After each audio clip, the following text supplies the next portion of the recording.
Madam Deputy President. The Australian Council of Trade Unions and the Shop Distributive and Allied Employees Association are actively campaigning for the implementation of a national standard of 5 weeks annual leave for all workers and 6 weeks for shift workers in the national employment standards. This means an extra week would be added to the current entitlement, which is 4 weeks annual leave for day workers and 5 weeks for shift workers, another historic entitlement that was won for all workers by the union movement. This is a much needed change to the minimum national standards, which have not been changed since 1974.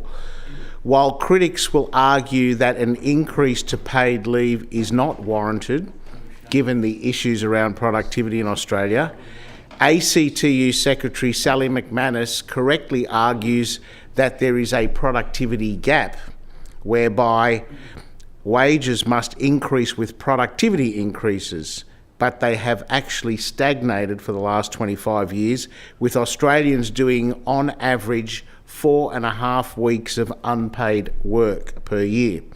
Increasing worker leave entitlements will address this, and for many workers it will be the first time in their working life where they will see an improvement to their leave entitlements. Further, the unions argue that such reforms are essential to address concerns around rising unpaid overtime, burnout, and to align Australia with international workplace standards, meaning Australia would join countries like France, Finland, Sweden, Portugal and Norway, which already require employers to provide a minimum 25 days annual leave in addition to 9 to 11 public holidays. These societies have long recognised that human beings should be at the very centre of how we run the workplace, and that the economy is here to serve us, not the other way around. Rested people who have enjoyed their time off and had a decent break will be much more productive and committed to their jobs, so productivity climbs. A study done by the World Inequality Lab in 2025 found that hourly productivity is highest in countries like Sweden, Germany and France, all of which have generous paid leave, demonstrating that increases to leave is in fact correlated directly with higher productivity levels, as well as increased mental health and well-being, emphasising that Australia should most definitely follow by example.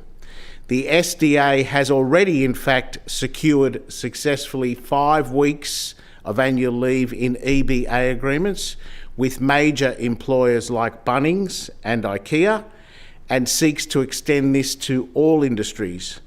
I commend the ACTU Secretary Sally McManus and the SDA National Secretary Gerard Dwyer for leading a very important and essential campaign for our workers, a change that would benefit the most vulnerable of workers and ultimately pushing for a well-rested, happier workforce and more productive economy. Madam Deputy President, once again, unions at the forefront of improving our day-to-day lives by pushing for increases in conditions. This is a critical reform, and I think it's only normal for a progressive society which purports to try and improve the lives of people that people should have more annual leave. As I said, it's a win-win situation. It provides more rested people, more productive people, more happy people who will give higher output and enjoy their lives more. So I want to commend again the ACTU and the SDA and urge everyone to support this campaign.